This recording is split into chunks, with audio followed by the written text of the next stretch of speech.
Saudi अरब में हज के दौरान 1000 से ज्यादा लोगों की मौत हो चुकी है। इसे लेकर सऊदी सरकार पर सवाल उठ रहे हैं, लेकिन इस पर सऊदी सरकार ने अपनी चुप्पी तोड़ी है और इस हादसे की और इन मौतों की बड़ी वजह बताई है। जानने के लिए आप इस वीडियो में बने रहिए। चैनल पर पहली बार आए हैं तो हमें सपोर्ट कीजिए, अपना प्यार दिखाइए, चैनल को सब्सक्राइब जरूर कर लीजिए और इस वीडियो को ज्यादा से ज्यादा शेयर भी कर दीजिए। दोस्तों, सऊदी अरब में हज के दौरान 1000 से ज्यादा लोगों की मौत हो गई है। मौतों की वजह गर्मी बताई जा रही है, जिसके बाद सऊदी सरकार पर हाजियों के लिए उचित व्यवस्था न करने के आरोप लग रहे हैं। एक वरिष्ठ सऊदी अधिकारी ने अब खाड़ी में प्रबंधन का बचाव किया है। न्यूज एजेंसी की रिपोर्ट के मुताबिक अधिकारी ने सरकार की ओर से मौतों पर पहली बार चुप्पी तोड़ी है और बहुत ही बड़ी वजह बताई है। उन्होंने कहा है कि सरकार हाजियों की व्यवस्था में विफल नहीं हुई है, लेकिन लोगों की ओर से गलत निर्णय लिया गया है क्योंकि उन्होंने जोखिम को नहीं पहचाना। न्यूज एजेंसी ने कई डेटा के आधार पर बताया कि मरने वालों की संख्या 1000 से ऊपर हुई है। इनमें से आधे से ज्यादा मिस्र के लोग हैं। अधिकारी ने बताया है कि सऊदी सरकार ने हज के 2 सबसे व्यस्त दिनों में 577 मौतों की पुष्टि की है। पहला दिन तब जब लोग माउंट अराफात पर तेज धूप में घंटों प्रार्थना के लिए इकट्ठा होते हैं और वहां पर सबसे ज़्यादा इकट्ठा होकर इबादत करते हैं और अपने गुनाहों की माफ़ी मांगते हैं और बहुत ही घंटों तक खड़े रहते हैं। वहां पर कोई भी साए की व्यवस्था नहीं होती है, हाथों में छाता लिए हुए खड़े रहते हैं। और दूसरा दिन जब लोग शैतान को पत्थर मारने के लिए इकट्ठा होते हैं। इस दौरान हाजियों को पैदल भी चलना पड़ता है। अधिकारियों ने यह स्वीकार किया है कि 577 का आंकड़ा आंशिक है। पूरे हज यात्रा के दौरान कितने हाजियों की मृत्यु हुई है इसको कवर नहीं करता। उन्होंने कहा कि ये कठिन मौसम की स्थिति और भीषण तापमान के कारण हुआ। यात्रा की अनियमित रास्ता तीर्थयात्रियों के हजारों डॉलर बचा सकता है।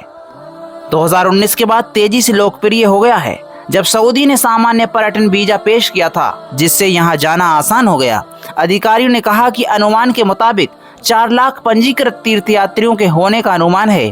अधिकारियों ने मिस्र की ओर इशारा करते हुए ये कहा कि लगभग सभी एक ही राष्ट्रीयता वाले हैं। रिपोर्ट के मुताबिक 650 से ज्यादा मिस्र के लोगों की मौत हुई है और कहा जा रहा है इसमें लगभग 630 के पास परमिट नहीं था। तो एक यही बड़ी वजह सामने आ रही है, बगैर परमिट के हज यात्री हज के लिए गए और उन्होंने कोई भी नियमों का पालन नहीं किया, इसलिए बहुत ही बड़ी संख्या हो गई। सबसे ज्यादा लोग मिस्र के हैं मरने वालों में। जारी बयान में भारत से हज यात्रियों की मृत्यु पर विदेश मंत्रालय के प्रवक्ता रणधीर जायसवाल ने कहा कि इस साल अब तक 1,75,000 भारतीय तीर्थयात्री हज पर जा चुके। हज में 98 भारतीय तीर्थयात्रियों की भी मृत्यु हुई है।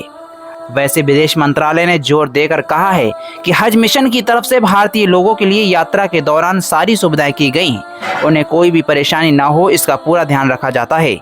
जानकारी के लिए आपको बता दूं कि हर साल हज यात्रा इसी तरह से आयोजित की जाती है। पूरी दुनिया से करोड़ों श्रद्धालु मक्का में आते हैं, लेकिन इस बार भीषण गर्मी की वजह से स्थिति ज्यादा विकराल देखने को मिल रही है।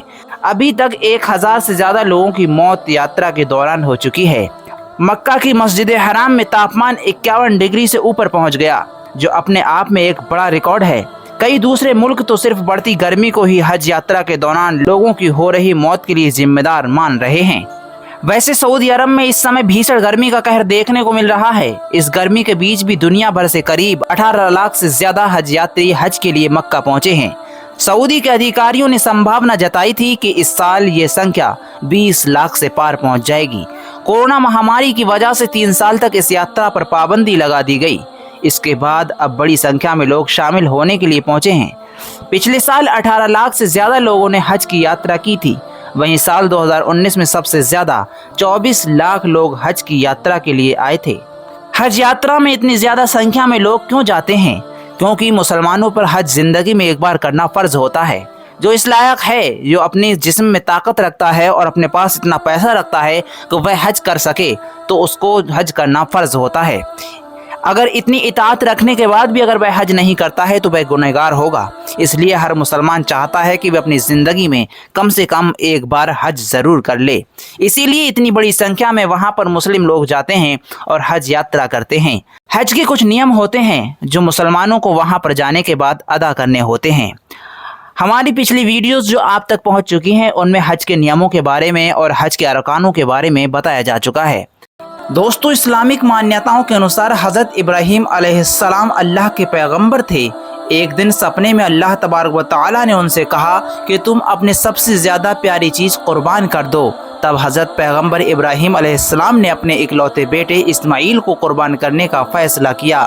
ये बात जब इस्माईल को पता चली तो वो भी खुशी खुशी कुर्बान होने के लिए तैयार हो गए।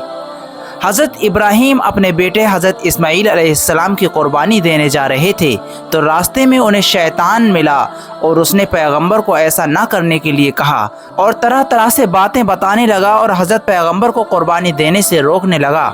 लेकिन हज़रत पैगंबर इब्राहीम अलैहिस्सलाम ने अपने फ़ैसले पर डटे रहे और उन्होंने पत्थर मारकर शैतान को वहाँ से भगा दिया। हज़रत इब्राहीम अलैहिस्सलाम अपने बेटे की कुर्बानी देने लगे तो उन्होंने अपनी आँखों पर पट्टी बांध ली ताकि बेटे को देखकर उन्हें दुख ना हो। कुर्बानी देकर जब उन्होंने अपनी आंखों से पट्टी हटाई तो देखा कि बेटा इस्माईल अलैहिस्सलाम सलामत है, उसकी जगह पर दुम्बा यानी भेड़ मरा पड़ा है। जब हज़रत इब्राहीम अपने बेटे की कुर्बानी देने जा रहे थे तब रास्ते में 3 बार शैतान ने उनका रास्ता रोका था और तीनों बार पैगंबर ने शैतान को पत्थर मारकर भगाया था। मान्यता है कि जिन 3 जगहों पर हज़रत इब्राहीम अलैहिस्सलाम ने शैतान को पत्थर मारे थे वहीं पर 3 स्तंभ आज भी हैं। इन्हीं 3 स्तंभों को आज भी शैतान मानकर उस पर पत्थर मारे जाते हैं। यह हज यात्रा की ज़रूरी परंपराओं में से एक है जिसे सुन्नत इब्राहीमी भी कहा जाता है। दोस्तों, आप जान ही गए होंगे कि हज क्यों किया जाता है और हज में ये शैतानों को कंकर क्यों मारे जाते हैं। करीब 4000 साल पहले मक्का का मैदान पूरी तरह से निर्जन था, यहाँ पर कोई भी मौजूद नहीं था, पर सदियों बाद ये एक फलता फूलता शहर बन गया। इसकी सबसे बड़ी वजह पानी का स्रोत मिलता है जो पैगंबर इब्राहीम अलैहिस्सलाम की बीवी बच्चों के लिए खुला था। दोस्तों, ये भी बताया जाता है कि यहाँ पर इस्लाम से पहले मूर्ति पूजा हुआ करती थी। मक्का का इतिहास पैगंबर हज़रत इब्राहीम अलैहिस्सलाम और उनके परिवार से जुड़ा हुआ है जो फ़लस्तीन से बिल्कुल निर्जन पड़े मक्का पहुंचा था। इस्लामिक मान्यता के मुताबिक अल्लाह ने पैगंबर हज़रत इब्राहीम अलैहिस्सलाम को आदेश दिया था कि वो अपनी बीवी और अपने बेटे को फ़लस्तीन से अरब पहुंचा दें। हज़रत इब्राहीम अलैहिस्सलाम ने अल्लाह का आदेश माना और अपनी बीवी हाजना और बेटे हज़रत इस्माईल अलैहिस्सलाम को एक निर्जन स्थान पर, जहां पर कुछ भी मौजूद नहीं था, दूर दूर तक कोई भी बस्ती नहीं थी, एक रेगिस्तान पड़ा हुआ था, वहां पर छोड़ आते हैं। मानना ये भी है कि अल्लाह ने पैगंबर हज़रत इब्राहीम अलैहिस्सलाम से बीवी बच्चों को अपनी किस्मत पर छोड़ देने के लिए कहा था। ऐसे में उन्हें खाने पीने के लिए थोड़ा ही सामान दिया गया था। हज़रत हाजरा और हज़रत इस्माईल अलैहिस्सलाम भूख प्यास से बेहाल हो गए। कुछ दिनों के बाद जब वह खाना पीना ख़त्म हो गया तो उसके बाद भूख से बेहाली हो गई। इसके बाद हज़रत हाजरा मदद के लिए मक्का में मौजूद सफ़ा और मरवा जो 2 पहाड़ियाँ हैं उन पर चढ़ीं और उतरी। तभी भूख और थकान से आप बेहाल हो जाती हैं। आपने 7 चक्कर लगाए थे सफ़ा मरवा पहाड़ी पर। जब आप उस पर चढ़ते और उतरते थक गईं और अल्लाह से इस परेशानी से उबारने के लिए मदद मांगने लगीं। इस्लामिक मान्यता के मुताबिक इसी बीच हज़रत इस्माईल अलैहिस्सलाम ने ज़मीन पर पैर अपने रगड़े, फिर एड़ी के रगड़ने से धरती के अंदर से पानी का एक स्रोत फूट पड़ा। इसके बाद हज़रत हाजरा और हज़रत इस्माईल अलैहिस्सलाम ने दोनों ने प्यास बुझाई। कहा तो ये भी जाता है कि ये पानी जब हज़रत इस्माईल अलैहिस्सलाम की एड़ियों से जब निकला स्रोत तो वह बढ़ता ही जा रहा था और फैलता ही जा रहा था। उसके बाद हज़रत हाजरा ने कहा ज़मज़म, यानी कि यहीं ठहर जा, तो उसके बाद वह पानी ठहर गया और उसी के बाद इसका नाम ज़मज़म रखा गया। और दोस्तों, मुसलमान जब भी सऊदी अरब जाते हैं तो इस पवित्र पानी को अपने साथ में लेकर ज़रूर आते हैं।